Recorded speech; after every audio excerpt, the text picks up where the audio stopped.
Hello दोस्तों, स्वागत है आप सभी का study for civil service study for exams के ऑनलाइन चैनल पे। मैं हूं आपका एजुकेटर कुणाल और आज हम लोग बात करेंगे कृषि तकनीकी सहायक परीक्षा के लिए पूर्ण कृषि के सिलेबस की। हम आज बात करेंगे हमारे लेक्चर सीरीज के थर्ड लेक्चर की। अभी तक देखिए हम लोग पहला और दूसरा लेक्चर ऑलरेडी कवर कर चुके हैं। इसके अंदर मैंने आपको कुछ प्रारंभिक बेसिक इन्फॉर्मेशन प्रोवाइड करी थी। आई गेस आप लोगों ने ये लेक्चर देखे होंगे और आप लोग का डेफिनेटली इससे कुछ ना कुछ वैल्यू एडिशन हुआ होगा। ये हमारा स्पेशल इनिशिएटिव है आप लोग के लिए कि हम लोग पूरी तरह से पूर्णतः हम लोग आपके लिए ये हिंदी मीडियम में लेकर आए हैं ताकि आप लोग को समझने में कोई भी तकलीफ का सामना ना करना पड़े। चलिए आगे बढ़ते हैं। देखिए हमारे कुछ चैनल्स हैं, study for civil service and study for exams. इन पर हम कई सारे कोर्सेज ऑफर करते हैं जो आपके आईएएस लेवल के, पीसीएस लेवल के एवं फॉरेस्ट सर्विस लेवल के होते हैं। तो अगर आप में से कोई भी इन एग्जाम्स की तैयारी कर रहा है तो आप लोग आके ये सभी कोर्सेज और इनसे कंसर्न पेड ग्रुप ज्वाइन कर सकते हैं।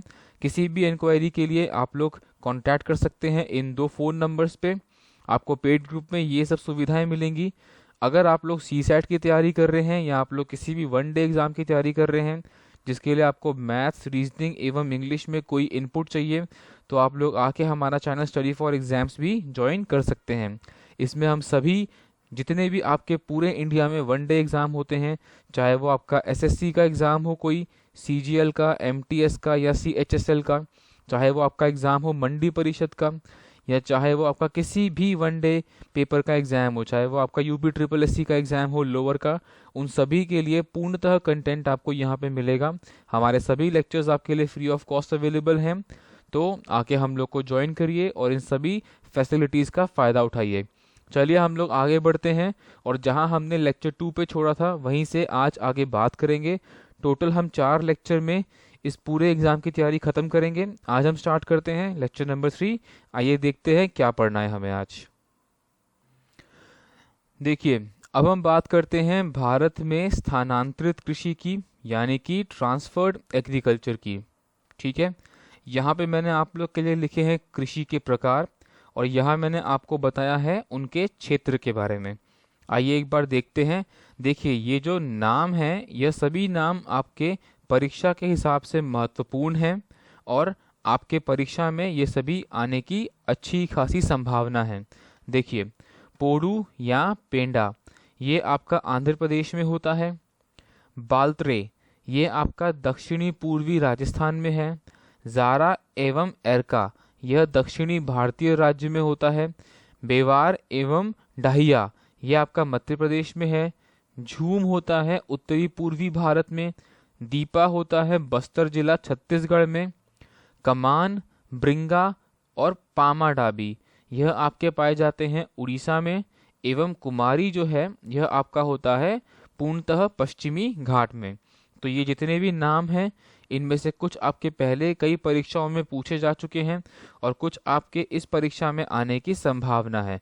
तो अगर आप इन सभी नामों को एक बार कंठस्थ कर लेंगे तो आप लोग के लिए बहुत महत्वपूर्ण रहेगा। चलिए आगे देखते हैं। अब मैं आप लोग को बताऊंगा विश्व में कृषि के विशेष प्रकार।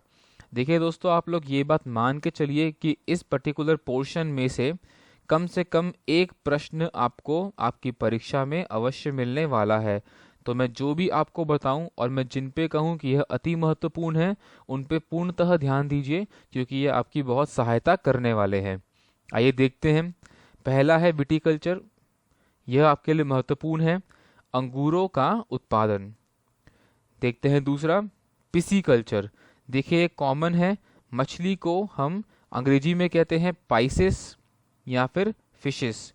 तो इसी पाइसेस से आप लोग याद कर सकते हैं पिसी, PISCI। अगर आप इसको इंग्लिश में देखेंगे तो ये आएगा PISCICULTURE, पिसीकल्चर। जो हमारे दोस्त इंग्लिश मीडियम में पढ़ रहे हैं ये मैं उन लोग के लिए लिख रहा हूँ। और यहाँ पर है आपका विटीकल्चर, VITICULTURE।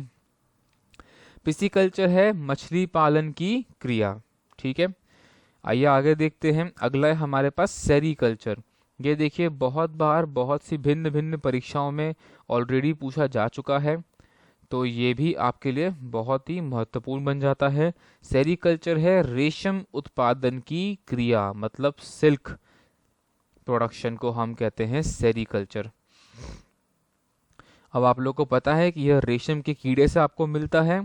और देखिए, अगर आप लोग में से कोई भी ऐसा है जो एग्रीकल्चर ऑप्शनल को कंप्लीट करना चाहता है, जो आपका एग्रीकल्चर वैकल्पिक सब परीक्षा के लिए जो सब्जेक्ट है आपका विभिन्न विभिन्न परीक्षाओं के लिए जो होता है, तो हम लोग आने वाले मंडे से रेगुलर सेशन चलाने वाले हैं एग्रीकल्चर ऑप्शनल का। ठीक है, यह आपका मॉर्निंग में 10 बजे मिलेगा आपको स्टडी फॉर सिविल सर्विसेज के चैनल पे।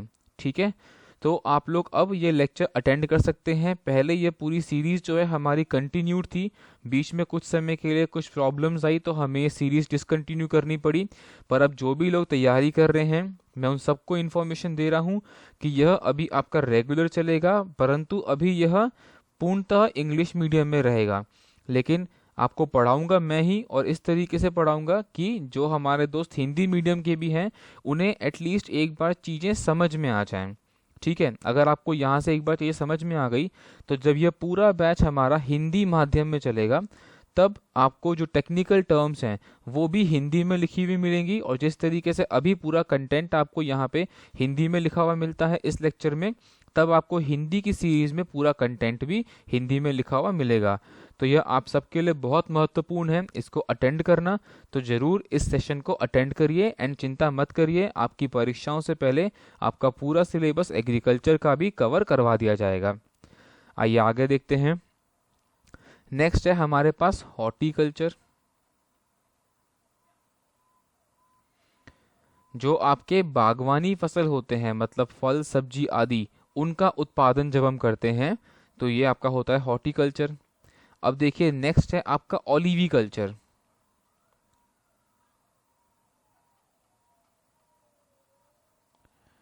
यह भी आपके लिए महत्वपूर्ण है, हालांकि यह अपने नाम से ही बता रहा है ऑलिव, मतलब जैतून की कृषि जो होती है ऑलिव्स की, यह आपकी ओलिविकल्चर कहलाती है। अगला देखिए आपका एपीकल्चर है। यह भी आपके छोटे लेवल के एग्जाम्स में कई बार पूछा जा चुका है, जैसे कि आपके एमटीएस हैं। अब देखिए छोटे लेवल से मेरा मतलब है जो आसान परीक्षाएं हैं, सारी की सारी परीक्षाओं का अपना स्टेटस है, अपना रिस्पेक्ट है, पर मेरे कहने का मतलब है जो आसान परीक्षाएं हैं उनमें ये पूछा जा चुका है कई बार। शहद उत्पादन हेतु मधुमक्खी पालन, मतलब ये आपका हनी बीज रियरिंग फॉर हनी। अब देखिए मैंने कमेंट्स में देखा था आप में से कई लोग ये कमेंट कर रहे हैं कि मैं चीज़ों को लिखता हूँ। देखिए, अगर मैं सिर्फ चीज़ों को बोल बोल के यहाँ पे आपको पूरा पढ़ा दूंगा तो कोई फ़ायदा नहीं होगा, बिकॉज चीज़ों को लिखने के पीछे एक ही रीज़न है कि आप लोग का भी फोकस या कंसंट्रेशन बना रहे। और प्लस जो हिंदी में लिखा है वो आप लोग के लिए सहायता देगा आप लोग को समझने में, परंतु जो हमारे दोस्त ऐसे हैं जो पूरी तरह इंग्लिश मीडियम ही समझते हैं तो मुझे उनको भी साथ में लेकर चलना है, इसीलिए मैं हर चीज़ का डिस्क्रिप्शन नीचे इंग्लिश में भी लिखता हूँ। अगला देखिए आपका है फ्लोरिकल्चर। अब देखिए फ्लोरी जो है नाम से आपको बता रहा है फ्लावर। ठीक है, तो ये आपका हुआ फ्लोरिकल्चर। अब नेक्स्ट देखिए, नेक्स्ट है आपका सिल्वीकल्चर। ठीक है, अब आपको देखिए सेरीकल्चर में और सिल्वीकल्चर में बिल्कुल भी कंफ्यूज नहीं होना है। यह होता है वनों के संरक्षण एवं संवर्धन से संबंधित किया, मतलब फॉरेस्ट कंजर्वेशन या फिर प्रिजर्वेशन।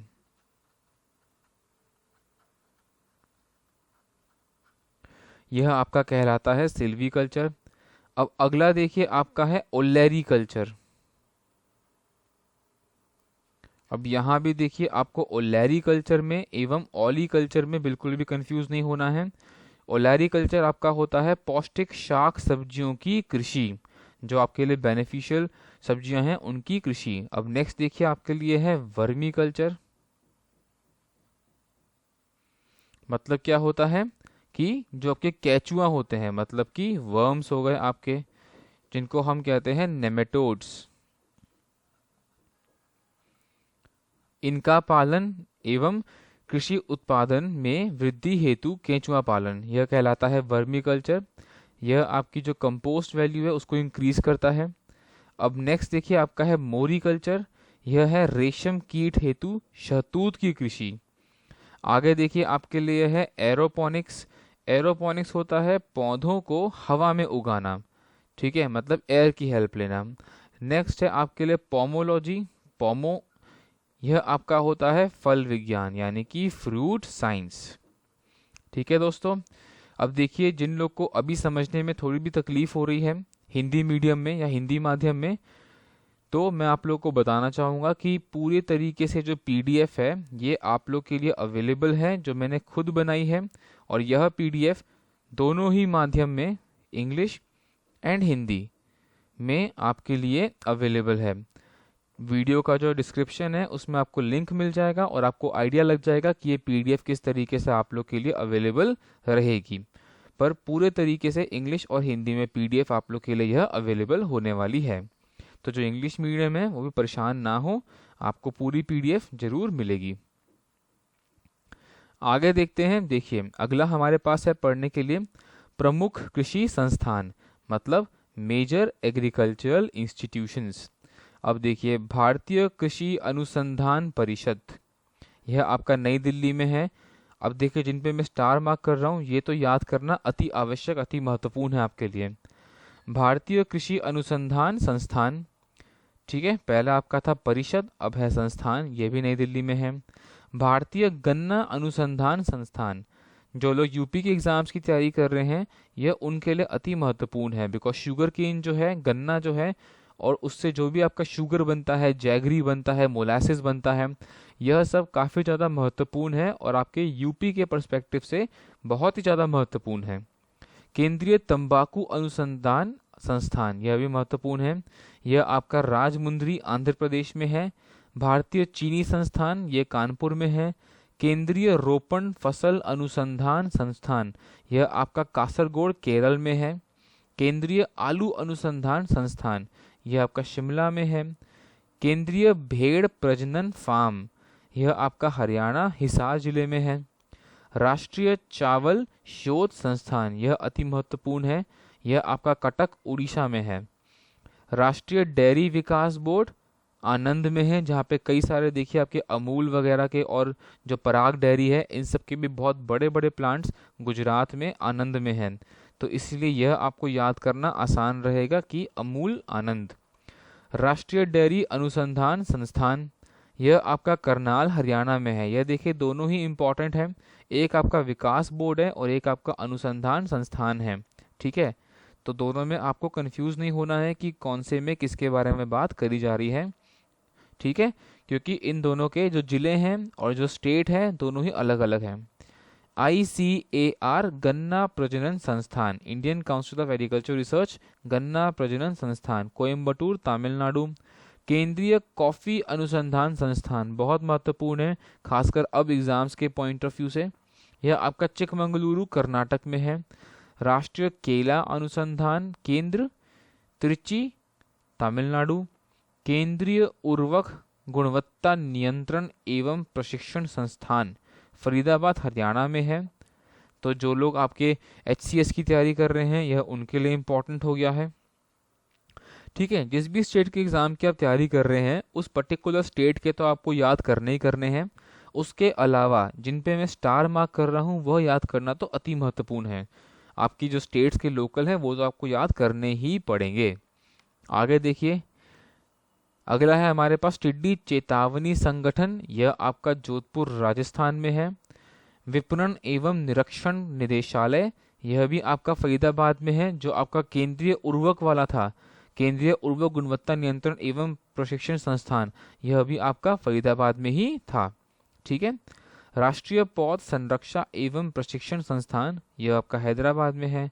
चौधरी चरण सिंह राष्ट्रीय कृषि विपणन संस्थान, यह आपका जयपुर में है, ठीक है। आगे देखते हैं केंद्रीय चारा बीज उत्पादन फार्म, यह आपका हैसरघट्टा बेंगलुरु में है, ठीक है। अब देखिए बेंगलुरु में दो जगहें हैं, एक आपका बैनरघट्टा है और एक हैसरघट्टा है, और जनरली जब ऑप्शंस में आता है तो दोनों ही दिया होता है, तो आपको कंफ्यूज नहीं होना है, ये हैसरघट्टा है ना कि बैनरघट्टा। ICAR का विवेकानंद पर्वतीय कृषि अनुसंधान संस्थान, यह आपका अल्मोड़ा जिले में है, उत्तराखंड में। केंद्रीय द्वीपीय कृषि अनुसंधान संस्थान, देखिए पहले यहाँ पे द्वीपीय दिया हुआ है, तो आपको जो पोर्ट ब्लेयर है अंडमान एंड निकोबार, आपको लक्षद्वीप से यहाँ पे कंफ्यूज नहीं होना है। हम यहाँ बात कर रहे हैं अंडमान एंड निकोबार की, ठीक है। बिकॉज अगर ये सवाल आता है तो आपको ऑप्शन में लक्षद्वीप से भी कंसर्न्ड जो कावरत्ती का ऑप्शन है जरूर दिया होगा। भारतीय चारागाह एवं चारा अनुसंधान संस्थान, यह आपका झांसी में है, उत्तर प्रदेश में। राष्ट्रीय जैविक खेती केंद्र, अगेन उत्तर प्रदेश में, गाजियाबाद में। केंद्रीय खाद्य प्रौद्योगिकी अनुसंधान संस्थान, यह आपका शिमला में पड़ेगा, हिमाचल में। ICAR भारतीय पशु चिकित्सा अनुसंधान संस्थान, यह आपका बरेली में है, जो आपका जिला पड़ेगा बरेली, और यह इज्जत नगर में है वहाँ पर। पशु स्वास्थ्य एवं पशु चिकित्सा जैव विज्ञान संस्थान, यह आपका बैरकपुर कोलकाता में रहेगा। इसमें देखिए ये एक आपके लिए इम्पोर्टेंट है, ये आपके लिए इम्पोर्टेंट रहेगा, ये इम्पोर्टेंट रहेगा, और बाकी आपको खुद देखने हैं एक बार जो आपके लिए अति महत्वपूर्ण हो, ठीक है। आगे देखिए भारतीय प्राकृति रेजिन्स एवं गम संस्थान, रेजिन्स, ये आपका रेजिन्स है, रेजिन्स एवं गम संस्थान, ठीक है, यह आपका नामकुम रांची में है, झारखंड। भारतीय दलहन अनुसंधान संस्थान, जो पल्सेस से कंसर्न्ड है आपका, यह भी आपके लिए महत्वपूर्ण है, यूपी के एग्जाम से भी इन जनरल भी, यह आपका कानपुर में है। ICAR समेकित कीट प्रबंधन राष्ट्रीय केंद्र, यह आपका नई दिल्ली में है। अर्धशुष्क उष्ण कटिबंधीय क्षेत्रों के लिए अंतर्राष्ट्रीय फसल अनुसंधान संस्थान, हैदराबाद। केंद्रीय शुष्क क्षेत्र अनुसंधान संस्थान, यह आपका जोधपुर में पड़ेगा। अंतर्राष्ट्रीय मक्का एवं गेहूं वृद्धि केंद्र, यह आपका अंतर्राष्ट्रीय है और यह मेक्सिको देश में है। अंतर्राष्ट्रीय चावल अनुसंधान संस्थान, यह भी महत्वपूर्ण है, यह आपका फिलीपींस में है। देखिए जो भी अंतर्राष्ट्रीय वाले आपको यहाँ पढ़ाए जा रहे हैं उन पे आपको जरूर ध्यान रखना है, क्योंकि वो बहुत ज़्यादा महत्वपूर्ण है, इसीलिए यहाँ पे इस लिस्ट में लाए गए हैं, ठीक है दोस्तों। अब हम बात करते हैं प्रमुख कृषि बोर्ड्स की, द मेजर एग्रीकल्चर बोर्ड्स। मैं फिर से बताना चाहूँगा, जो लोग हमारे इंग्लिश मीडियम में तैयारी कर रहे हैं उन्हें परेशान होने की ज़रूरत नहीं है, आपको पूरा का पूरा जो PDF है वह इंग्लिश में भी हिंदी में भी अवेलेबल करवाया जाएगा, तो आप वहाँ से भी एक बार देख के पढ़ सकते हैं। यहाँ पे आप केवल चीज़ों को एक बार समझ सकते हैं। बोर्ड देखिए एवं स्थान देखिए, कॉफ़ी बोर्ड रहेगा आपका बेंगलुरु में, रबर बोर्ड रहेगा आपका कोटायम केरल में, चाय बोर्ड है कोलकाता पश्चिम बंगाल, तंबाकू है आपका गुंटूर आंध्र प्रदेश। देखिए इन सब का जहाँ पे मैक्सिमम मैन्युफैक्चरिंग होता है, जहाँ पे इनको मैक्सिमम मात्रा में बनाया जाता है, वहीं पे इनके जो हैं बोर्ड भी एस्टैब्लिश्ड होते हैं। आप चाहें तो इन सभी में कंपेयर कर सकते हैं, इनके बोर्ड हमेशा वही होंगे जहाँ पे इनका मैक्सिमम प्रोडक्शन होता है। मसाला बोर्ड आपका कोची केरल साइड। भारतीय अंगूर प्रसंस्करण बोर्ड, यह आपका पुणे महाराष्ट्र में है। राष्ट्रीय मांस एवं कुक्कुट प्रसंस्करण बोर्ड, यह आपका दिल्ली में है। इसमें देखिए जो भी आपका मीट है और जो भी पोल्ट्री से कंसर्न्ड है ये उनके लिए है। राष्ट्रीय मात्स्यिकी विकास बोर्ड, यह आपका हैदराबाद में, एवं केंद्रीय रेशम बोर्ड सिल्क का आपके लिए है बेंगलुरु में। तो यह सारे के सारे बोर्ड्स ही एक तरीके से आपके लिए इम्पॉर्टेंट है, तो यह सभी आपके लिए अति महत्वपूर्ण साबित होंगे। तो आपको इन सभी को याद करना है, कंठस्थ करना है, ठीक है। बिकॉज देखिए इसमें कुछ समझाने लायक नहीं है, मैं पढ़ के आपको बता सकता हूँ कौन से महत्वपूर्ण है कौन से नहीं है, मगर इसमें समझने लायक कुछ नहीं है, आपको सिर्फ इसे याद ही करना पड़ेगा। थोड़ा आप चीज़ों को एसोसिएट कर सकते हैं, संबंध बना सकते हैं उनमें आपस में, ताकि याद करने की जो प्रक्रिया है वह आसानी से हो जाए। आगे देखते हैं, नेक्स्ट देखिए हमारे पास पढ़ने के लिए है फसलों के प्रमुख रोग। अब देखिए ये सब जो है, जब मैं अपना एग्रीकल्चर का पोर्शन कवर कराऊंगा अपने लेक्चर सीरीज में, तो वहाँ पे पूरा एक पोर्शन आता है प्लांट पैथोलॉजी का, मतलब पेड़ पौधों में क्या क्या डिसीज़ बीमारियाँ होती हैं इसका। यहाँ पर मैं इसको पूरे तरीके से इंग्लिश मीडियम में लेकिन कवर कराऊंगा। काफ़ी अच्छे से हम यहाँ पे लगभग 3 से 4 लेक्चर लेंगे और जितने भी प्लांट से कंसर्न्ड डिसीजेज हैं हम उन सब की एक बार यहाँ पे स्टडी करेंगे, और जिनको इन डिटेल पढ़ना ज़रूरी है हम वो भी करेंगे। तो आप में से भी जो लोग का अगर ये ऑप्शनल है या आप लोग इसको पढ़ना चाहते हैं तो इस लेक्चर सीरीज़ को ज़रूर फॉलो करें। आगे देखिए, फसलों के प्रमुख रोग, फसल एवं रोग, चावल ब्लास्ट या खैरा जिसको हम वीट ब्लास्ट या खैरा कहते हैं, गेहूं rust that is wheat rust जिसको हम बोलते हैं, यहाँ पे करनाल बंट, गन्ना का होता है रेड रॉट तो इसको हम कहते हैं red rot disease of sugar cane, ठीक है। मक्का के लिए होता है वाइट बड्स,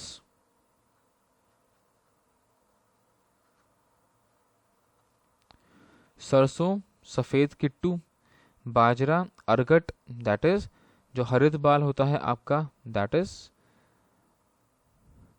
एरगट डिसीज ऑफ बाजरा, तिल के लिए होता है फाइलॉरी, आलू के लिए होता है पछेता झुलसा, अगेता झुलसा एवं ब्लैक हार्ट। खासकर जो ब्लैक हार्ट डिसीज है इसको हम इन डिटेल स्टडी करेंगे। केला, पनामा, धान, टुंगरो, ठीक है। यह सब होते हैं आपके विभिन्न फसलों के प्रमुख रोग। अब हम बात करते हैं कुछ उर्वरक की यानी कि फर्टिलाइजर्स की। देखिए यहाँ पे हम इसको बहुत ही संक्षिप्त में कवर करेंगे, हम इसकी डिटेल में नहीं जाएंगे, बिल्कुल ब्रीफली कवर करेंगे। लेकिन जब मैं आपको एग्रीकल्चर पढ़ाऊंगा टॉपिक तो उसके अंदर हम इसे काफ़ी डिटेल में काफ़ी विस्तार से पढ़ेंगे बैठ के, ठीक है। अब देखिए, स्थूल पोषक तत्व होते हैं एवं सूक्ष्म पोषक तत्व होते हैं। स्थूल देखिए जरा, मैक्रोन्यूट्रिएंट्स, एंड सूक्ष्म मतलब माइक्रोन्यूट्रिएंट्स, जैसे आपके nitrogen, phosphorus, potassium, calcium, magnesium and sulphur, यह सारे आपके होते हैं मैक्रोन्यूट्रिएंट। एवं boron, chlorine, copper, iron, manganese, molybdenum and जस्ता, यह आपके होते हैं माइक्रोन्यूट्रिएंट्स। अब देखिए एनपीके बनता है, आप लोगों ने बहुत कॉमनली सुना होगा एनपीके का नाम, नाइट्रोजन, फास्फोरस एंड पोटेशियम। यह 4:2:1 की अनुपात में मिक्स किया जाता है तब जाके आपका एनपीके बनाया जाता है, ठीक है। महत्वपूर्ण उर्वरक है जिसे संयुक्त रूप से मतलब एब्रीविएटेड फॉर्म में एनपीके कहा जाता है। इनका आदर्श अनुपात जो है मतलब जो इनका आइडियल कंबाइनिंग रेशियो होता है, आइडियल कंबाइनिंग रेशियो, यह आपका 4:2:1 माना जाता है। पौधे यूरिया के पोषण का तत्व नाइट्रेट के रूप में प्राप्त करते हैं, तो आपको यहाँ पे नाइट्रेट्स मिलते हैं पौधों को, किससे? यूरिया से, जो आपका सॉइल में है, और यह आपके जो रूट हेयर होते हैं यह इन नाइट्रेट्स को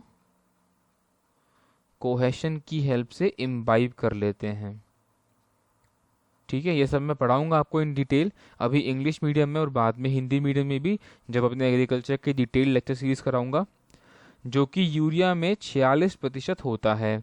यह पर्णीय छिड़काव हेतु उचित है, ठीक है। जो आपको सुपरफिशियल लीफ पे छिड़काव करना होता है एनपीके का, उसके लिए अच्छा है। अगला देखिए, ये था आपका एनपीके। इसके बाद आपका आता है डाई अमोनियम फॉस्फेट यानी कि डीएपी। डाई अमोनियम फॉस्फेट एक उर्वरक है जिसमें 46% फॉस्फोरस तथा 18% नाइट्रोजन उपस्थित रहता है। सनई, ढैंचा, ग्वार, लोबिया, मूंग, उड़द तथा जंगली नील का प्रयोग हरी खाद में किया जाता है, ठीक है। इनका प्रयोग हरी खाद में किया जाता है। उत्तर प्रदेश रासायनिक उर्वरकों का सबसे बड़ा उपभोक्ता राज्य है, सबसे बड़ा कंज्यूमर है, यानी कि बिगेस्ट कंज्यूमर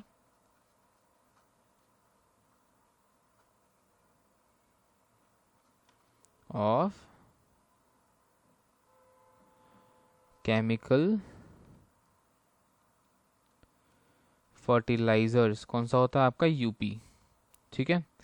प्रति हेक्टेयर उपयोग में क्रमशः पुदुचेरी एवं पंजाब सबसे आगे हैं, मतलब पर हेक्टर यूजेज में आपका पंजाब होगा सबसे पहले, सॉरी माफ़ कीजिएगा, पहले आपका यहाँ पे पुडुचेरी है, फिर आपका पंजाब है। क्लियर हुआ आप लोग को दोस्तों? आगे देखिए, मिट्टी में बैक्टीरिया, कवक, फफूंद, प्रोटोजोआ आदि पाए जाते हैं जो कि इसकी उर्वरक शक्ति को बढ़ाने में सहयोगी हैं। मतलब बेसिकली जो आपकी सॉइल है उसको फर्टाइल बना देते हैं, जो उर्वरकता है आपकी सॉइल की, है ना, आपकी मृदा की जो उर्वरकता है उसको बढ़ाने में आपकी सहायता करते हैं। दलहन फसलें यानी कि पल्सेस, इनमें राइजोबियम होता है। धान के खेतों में नील हरित शैवाल, मतलब कि ब्लू ग्रीन एल्गी, इसको हम क्या कहते हैं, साइनोबैक्टीरिया,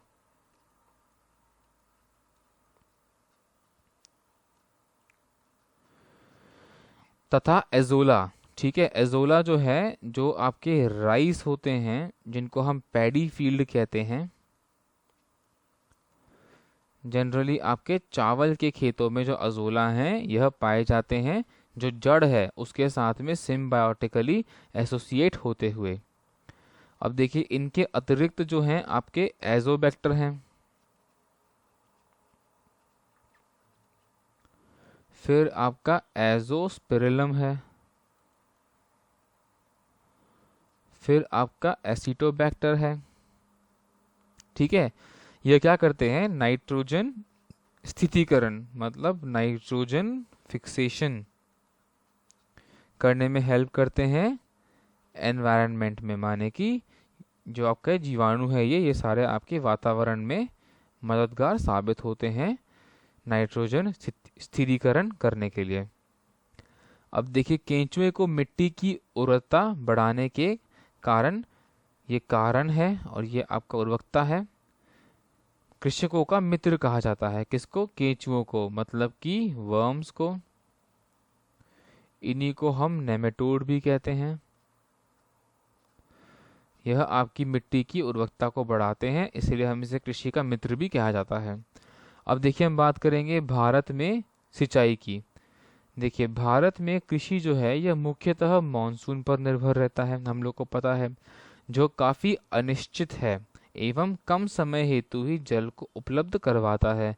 तो हमें इस रेन वाटर को, जो हमें काफ़ी कम समय के लिए मिलता है, इसे हार्वेस्ट करने के लिए आवश्यकता है किसी टेक्निक की, कोई तरीका ऐसा हम लेके आए। सिंचाई हेतु जल की उपलब्धता वर्ष भर हो सके, इसके लिए भारत में मुख्यतः 3 तरह की परियोजनाएं मौजूद हैं। पहला बृहद सिंचाई परियोजना, दूसरा मध्यम सिंचाई परियोजनाएं, तीसरा लघु सिंचाई परियोजनाएं, मतलब greater, medium and short irrigation projects. ठीक है, 3 प्रकार के सिंचाई परियोजनाएं यहाँ पर उपस्थित हैं। अब पहला देखिए बृहद यानी कि ग्रेटर, इसके अंतर्गत 10,000 हेक्टेयर या उससे अधिक कृषि योग्य भूमि शामिल होती है। दूसरा देखिए मध्यम है, इसके अंतर्गत 2,000 से 10,000 हेक्टेयर तक की कृषि भूमि सम्मिलित है। तीसरा देखिए लघु है, इसके अंतर्गत 2,000 हेक्टेयर से कम कृषि भूमि वाली परियोजनाएं आती हैं। भारत में लघु एवं मध्यम सिंचाई परियोजनाओं से सिंचित क्षेत्र बृहद सिंचाई परियोजना द्वारा सिंचित क्षेत्र की अपेक्षा ज़्यादा है। मतलब कि जो भी आपके मीडियम इरिगेशन प्रोजेक्ट हैं प्लस शॉर्ट इरिगेशन प्रोजेक्ट हैं, यह नंबर में, मतलब कि मात्रा में, जो आपके ग्रेटर इरिगेशन प्रोजेक्ट्स हैं इनसे ज़्यादा हैं। ठीक है, नंबर में या मात्रा में। अब देखिए भारत की कुल कृषि योग्य भूमि का लगभग 47.6% भूमि सिंचित भूमि की श्रेणी में आता है एवं हमारे उपयोग हेतु उपलब्ध जल का लगभग 84% सिंचाई में उपयोग होता है। ठीक है, जो फ्रेश वाटर हम लोग यूज़ करते हैं उसका 84% जो है हम इरिगेशन में ही वापस से लगा देते हैं। आगे देखिए, देश में नहर द्वारा सिंचित क्षेत्र का सर्वाधिक भाग उत्तर प्रदेश में है। तो यहाँ पे आपके लिए हम क्या लाए हैं, रैंकिंग, यानी कि maximum irrigated area Uttar Pradesh में है। अन्य प्रमुख राज्यों में मध्य प्रदेश, आंध्र प्रदेश का स्थान आता है। कुआं एवं नलकूप द्वारा सिंचाई के मामले में उत्तर प्रदेश, अब देखिए कुआं एवं नलकूप उत्तर प्रदेश, गुजरात, राजस्थान अग्रणी राज्यों में आते हैं। तो यह दोनों पॉइंट आपके लिए रैंकिंग के हिसाब से यानी स्थान के हिसाब से लिखे हैं कि भारत में क्या स्थान है। तालाब सिंचाई प्रायद्वीप भारत में सिंचाई की प्रमुख विधि है, मतलब कि पेनिनसुलर इंडिया जो है आपका, वहां पर यह प्रमुख विधि है। तालाब सिंचाई में तमिलनाडु सबसे आगे अग्रणी राज्य है। तो यह भी आपके लिए रैंकिंग हुई। कुल कृषि भूमि से में सिंचित भूमि का सर्वाधिक प्रतिशत वाला राज्य क्रमशः पंजाब, हरियाणा एवं उत्तर प्रदेश है, घटते क्रम में। मतलब पहले होगा पंजाब, फिर हरियाणा, फिर उत्तर प्रदेश। मतलब कुल कृषि भूमि में सिंचित भूमि, मतलब कि टोटल एग्रीकल्चरल लैंड में इरिगेटेड लैंड कितने परसेंट होगी, उसकी यह जो रैंकिंग है आपकी है पंजाब, हरियाणा एवं तीसरे स्थान पे आपका उत्तर प्रदेश। क्लियर हुआ आप सभी को? चलिए थोड़ा सा और आगे बढ़ते हैं, देखते हैं नेक्स्ट क्या है पढ़ने के लिए हमारे पास। अब देखिए मैं आप लोग को बताऊंगा पशुपालन। यह हमारा स्टैटिक पोर्शन का लास्ट टॉपिक है। इसके बाद हम लोग जो करंट अफेयर्स का पोर्शन है यह कवर करेंगे। अब देखिए पशुपालन कृषि की सहायक क्रिया है। दुग्ध उत्पादन, कृषि, मालवाहन, खाद, ऊन एवं चमड़ा प्राप्ति हेतु पशुपालन किया जाता है। पशुपालन को स्टॉक फार्मिंग या रैंचिंग, खेती चराना भी कहा जाता है, यानी कि स्टॉक फार्मिंग और रैंचिंग कल्टीवेशन। विश्व में सर्वाधिक मवेशी पालतू पशु भारत में हैं और भारत में विश्व का लगभग आधी जो भैंसें हैं विश्व की भारत में पाई जाती हैं, जो भारत के कुल पशु संख्या का लगभग 21% है। इनका दुग्ध उत्पादन में सर्वाधिक योगदान रहता है। अब देखिए 2012 पशु गणना के अनुसार क्रमशः मध्य प्रदेश आपका पहले स्थान में है, फिर है उत्तर प्रदेश, फिर है पश्चिम बंगाल। सर्वाधिक मवेशियों की आबादी में भारत विश्व में सबसे बड़ा दुग्ध उत्पादक देश है। ठीक है, महत्वपूर्ण इंफॉर्मेशन आपके लिए। दुग्ध उत्पादन को बढ़ाने में ऑपरेशन फ्लड या श्वेत क्रांति की महत्वपूर्ण भूमिका है। पीछे हमने पढ़ा है श्वेत क्रांति के बारे में।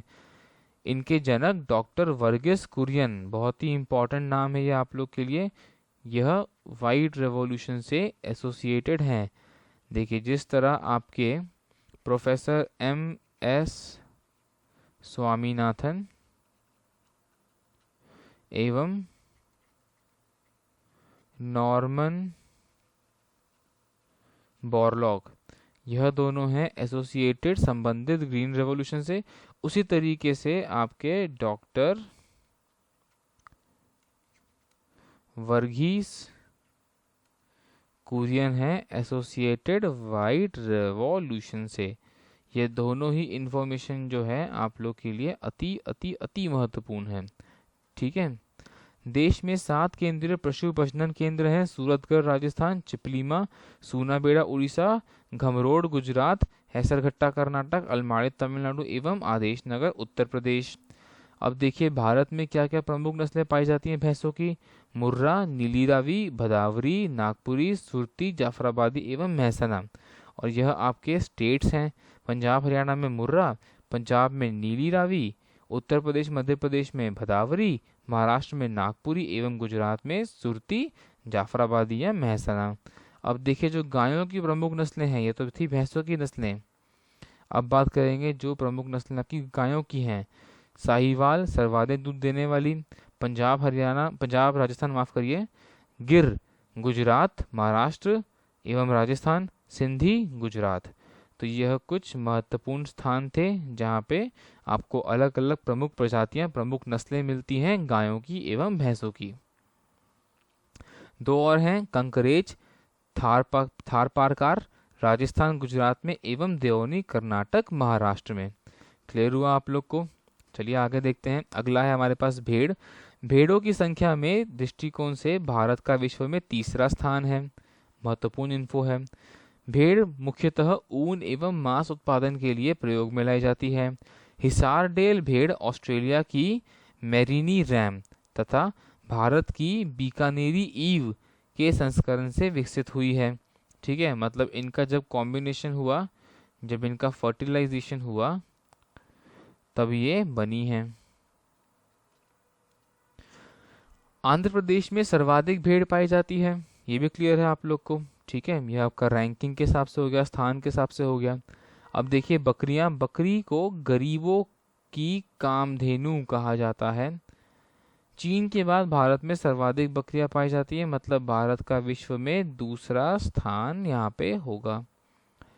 जबकि बकरी के दूध के उत्पादन में भारत का प्रथम स्थान है, मतलब बकरियां ज़्यादा जो हैं यह तो आपकी चीन में है। ठीक है, मगर जो उनका मैक्सिमम उपयोग है वह हम लोग भारत में ही करते हैं, क्योंकि दुग्ध उत्पादन में भारत का प्रथम स्थान है बकरियों के दूध में। बकरी के दूध में आयरन एवं पोटेशियम की मात्रा जो है, ठीक है, आयरन पोटेशियम की मात्रा अधिक पाई जाती है।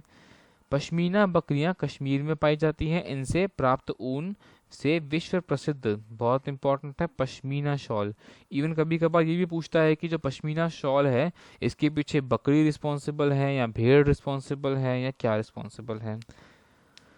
अंगोरा बकरी जो है इससे प्राप्त ऊन को भी आप शॉल निर्माण में प्रयोग में लाते हैं। चंबा व गद्दी हिमाचल प्रदेश, मारवाड़ी व कठियावाड़ी गुजरात, यह सब आपकी अलग अलग ब्रीड हैं बकरियों की। अब देखिए जामुनापारी उत्तर प्रदेश सर्वाधिक दूध देने वाली बकरी की नस्ल है, एवं भारत में राजस्थान में सर्वाधिक बकरियां पाई जाती हैं। सर्वाधिक बकरियां कहाँ हो गई? राजस्थान में।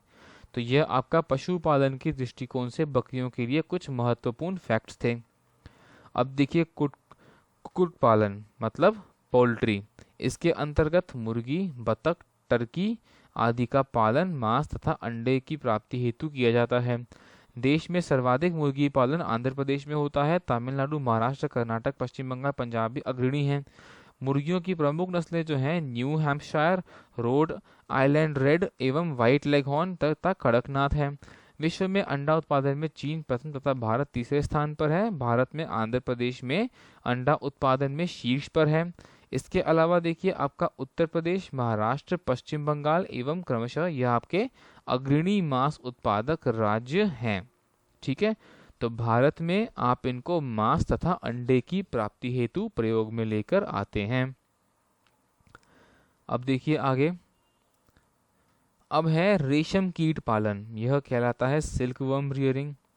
विश्व में प्राकृतिक रेशम के उत्पादन में भारत का चीन के पश्चात दूसरा स्थान है, मतलब यहाँ भी चीन आपका प्रथम स्थान पे है एवं भारत आपका दूसरे स्थान पर है। भारत रेशम की मुख्यतः 5 वाणिज्यिक किस्में, मतलब कि 5 कमर्शियल वैरायटीज होती हैं। Mulberry, eri, muga, tropical tasar and oak tasar, यह उत्पादन करने वाला एकमात्र देश है। ठीक है, जो ट्रॉपिकल टसर या ओक टसर, इसके लिए भारत हमारा एकमात्र देश है उत्पादन करने वाला।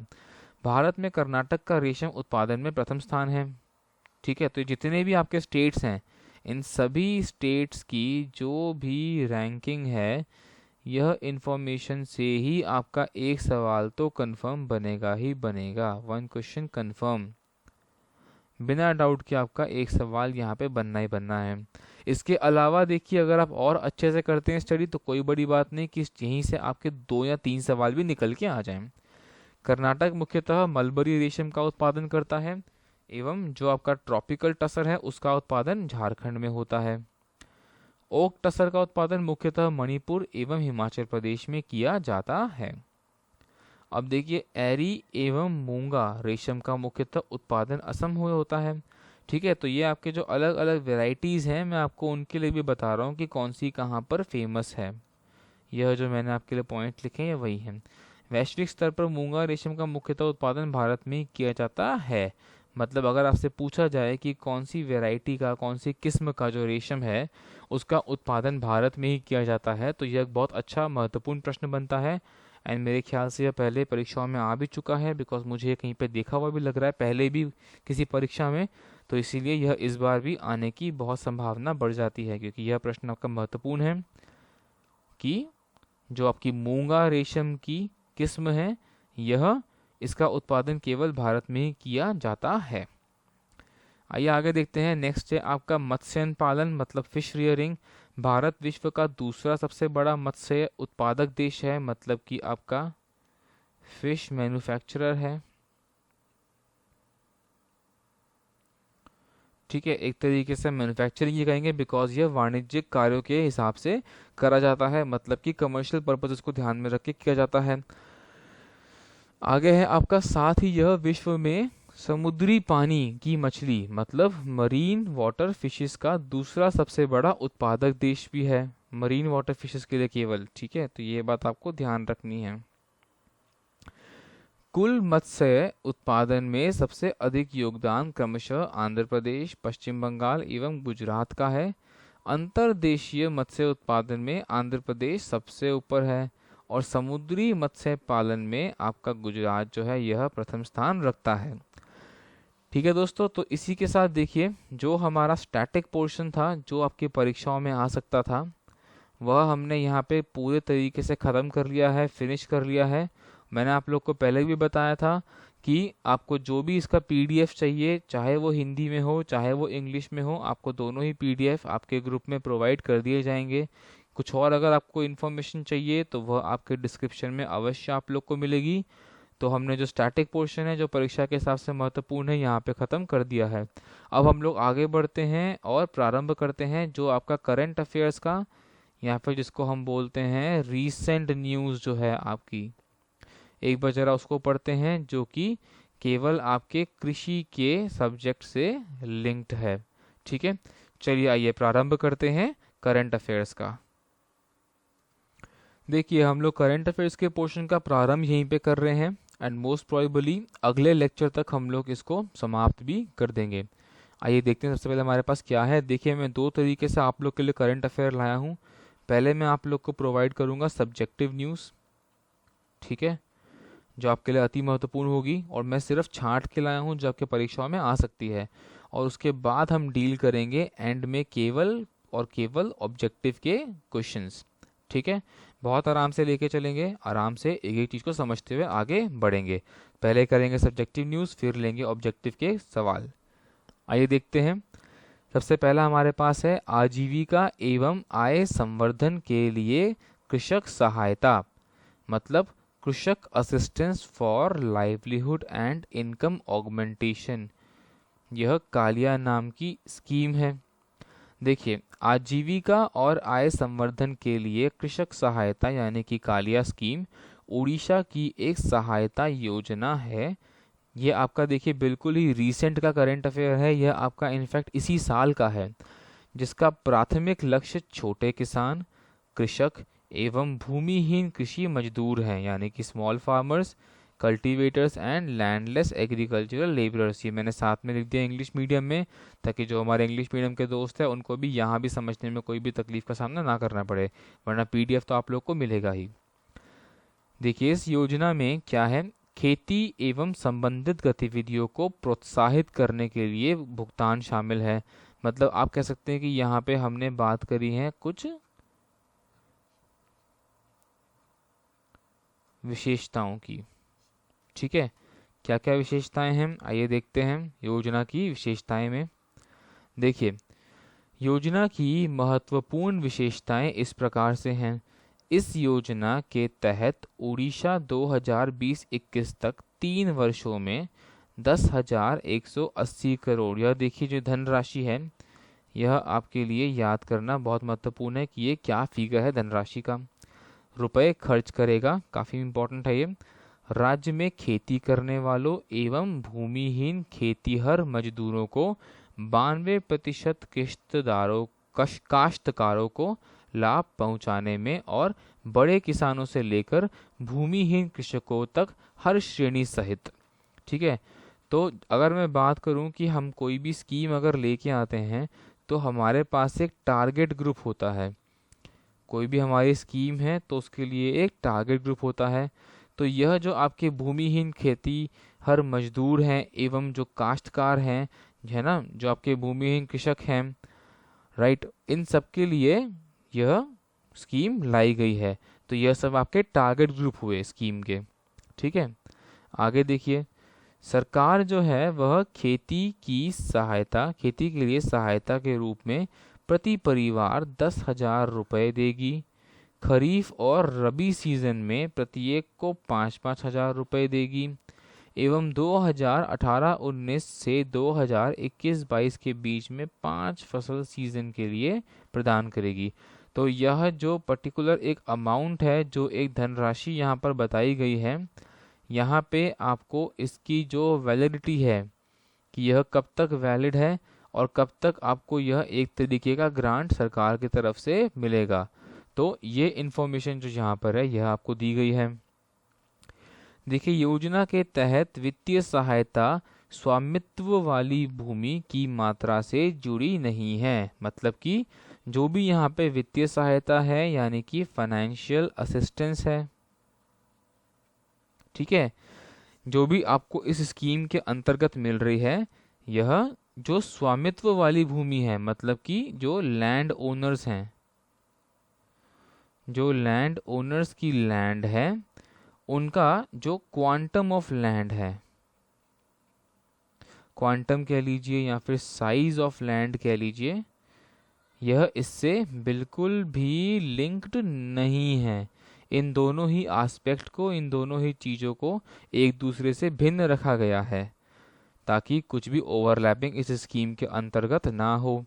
अब देखिए, यह योजना विशेष रूप से जो आपके भूमिहीन परिवार हैं, विशेष रूप से एससी एवं एसटी परिवारों को भी लक्षित करती है। उन्हें बकरी पालन, यह आपके लिए अब इम्पॉर्टेंट है कि कौन कौन सी एक्टिविटीज़ के लिए इस स्कीम के अंतर्गत पैसा मिलता है। बकरी पालन, मशरूम की खेती, मधुमक्खी पालन, मैंने आपको सब बताया है इनके नाम, मुर्गी पालन एवं मत्स्य पालन जैसी गतिविधियों के लिए 12,500 रुपये की इकाई लागत के साथ साथ समर्थन के लिए दी जाएगी। ठीक है, 12,500 रुपये की जो इकाई है वो सरकार की तरफ से आपको दी जाएगी। यह रोजाना 2 लाख रुपए का जीवन बीमा कवर एवं यह माफ कीजिएगा, यह जो योजना है, रोजाना नहीं, जो योजना है यह कुल 2 लाख रुपए का जीवन बीमा कवर देगी एवं 57 लाख जो परिवार हैं उनके लिए एक ही राशि का अतिरिक्त व्यक्तिगत दुर्घटना कवरेज भी प्रदान करती है।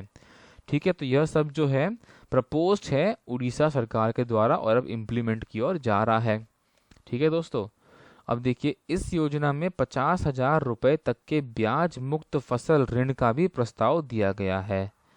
ठीक है, 50,000 रुपये तक के ब्याज मुक्त।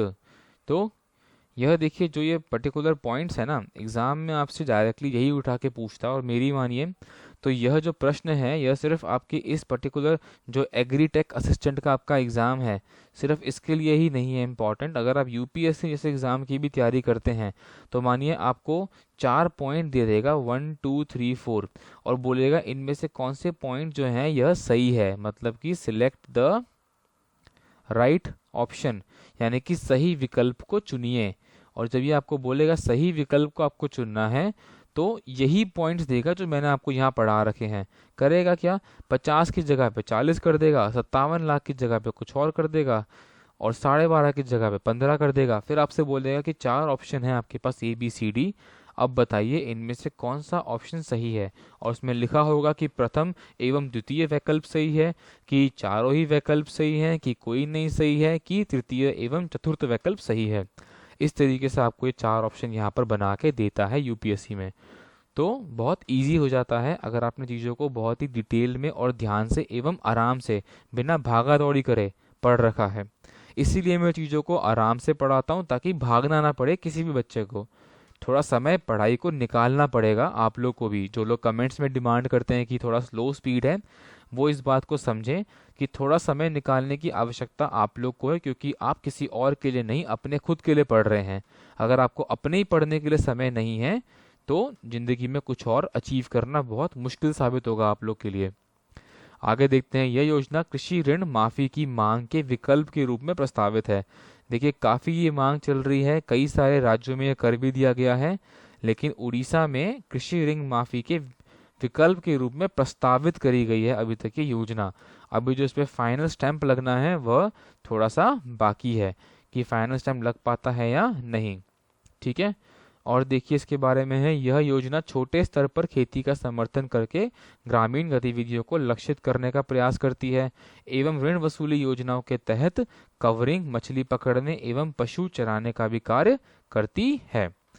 ठीक है, तो यह कुछ महत्वपूर्ण पॉइंट्स थे आपके इस योजना के अंतर्गत जो आते हैं। ठीक है दोस्तों, तो चलिए आज हमने यह एक महत्वपूर्ण योजना कवर करी है जो आपके करंट अफेयर्स के पोर्शन से कंसर्न्ड है। तो आप लोग वापस से एक बार इस पूरे लेक्चर को देखिए, क्योंकि हमने स्टैटिक पार्ट जो है वो आज ख़त्म कर दिया है। अब हम फाइनली हमारे करंट पार्ट पे हैं। अब जितना भी पोर्शन आपका करंट अफेयर्स का बचता है, चाहे वो आपका सब्जेक्टिव पोर्शन हो जो मैं कराऊंगा या फिर ऑब्जेक्टिव पोर्शन हो, मतलब कि मैं आपके लिए कुछ क्वेश्चन भी लाया हूँ मेरे अगले लेक्चर के एंड में। तो मैं आपको जो भी पॉसिबल क्वेश्चन बन सकते हैं, लगभग देखिए 50 के लगभग सवाल हैं वहाँ पे मेरे पास आपके लिए, वह 50 सवाल जो हैं आपके वैकल्पिक प्रश्नों के रूप में आ सकते हैं। ठीक है, जो आपके बहुवैकल्पिक प्रश्न आते हैं, एमसीक्यू आते हैं, तो वहाँ पे आपकी काफ़ी अच्छी प्रैक्टिस होगी अगर आप लोगों ने उन सवालों को ध्यान से सॉल्व कर लिया। इसके अलावा मेरे पास और भी कुछ न्यूज़ हैं जो सब्जेक्टिव हैं, तो हमारे अगले लेक्चर में हम लोग यह सभी न्यूज़ को इन डिटेल स्टडी करेंगे। एंड दोस्तों, मैं आप लोग को बताना चाहूँगा कि हमारे किसी भी पर्टिकुलर प्रोग्राम के रिगार्डिंग, किसी भी कोर्स के रिगार्डिंग कोई भी अगर डाउट है आप लोग को, तो आप स्टडी फॉर सिविल सर्विसेज के जो 2 कॉन्टैक्ट नंबर आपको डिस्क्रिप्शन में भी दे रखे हैं और वीडियो के प्रारंभ में भी दिए थे, उन पे वापस से संपर्क कर सकते हैं। डेफिनेटली आपका बहुत फ़ायदा होगा। चलिए दोस्तों, यहीं पे हम ख़त्म करते हैं हमारा आज का लेक्चर नंबर 3। अगली बार मिलेंगे लेक्चर नंबर 4 के साथ। एंड जो लोग एग्रीकल्चर के रिगार्डिंग इंक्वायरी कर रहे थे, मैं उनको बताना चाहूँगा कि मंडे से एग्रीकल्चर आप लोग के लिए रेगुलर रहेगा। परेशान होने की कोई भी ज़रूरत नहीं है आपको, आपका कोर्स समय रहते ख़त्म करवाया जाएगा। सिर्फ इंग्लिश मीडियम का ही नहीं बल्कि हिंदी माध्यम का भी। आप बस सही तरीके से जो पढ़ाया जाए वो पढ़िए, आपके सिलेक्शन की गारंटी हम लोग लेते हैं। चलिए, on this note, your educator Kunal signing off. Bye bye, take care.